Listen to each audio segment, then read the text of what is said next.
భక్తిపరుడైన వాడు, ఒక నీతిమంతుడైన వాడు, ఒక యథార్థవంతుడు ఒక భక్తిహీనుడితో స్నేహం చేయటం అది ఎంతవరకు తన ఆత్మీయ జీవితానికి మంచిది? పౌలు గారు కొరింథీయులకు రాస్తూ మొదటి పత్రిక 15:33లో దుష్ట సాంగత్యము మంచి నడవడిని చెరుపుతుంది అన్నాడు. అంతేకాదు ప్రసంగి గ్రంథకర్త సొలొమోను గారు కూడా 9వ అధ్యాయం 18లో ఒక పాపాత్ముడు అనేకమైన మంచి పనులను చెరుపును అంటాడు, పాడు చేయను అంటాడు.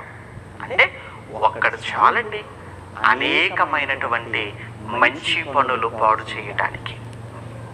అందుకే కీర్తనకారుడు కూడా దుష్టుల ఆలోచన చొప్పున నడవద్దు, పాపుల మార్గమున నిలవవద్దు, అపహాసకులు కూర్చుండు చోట కూర్చుండవద్దు అంటున్నాడంటే వారి యొద్ద అసలు కూర్చోవద్దు అంటున్నాడంటే వారి యొద్ద మీరు నిలవబడమే తప్పంటే వారితో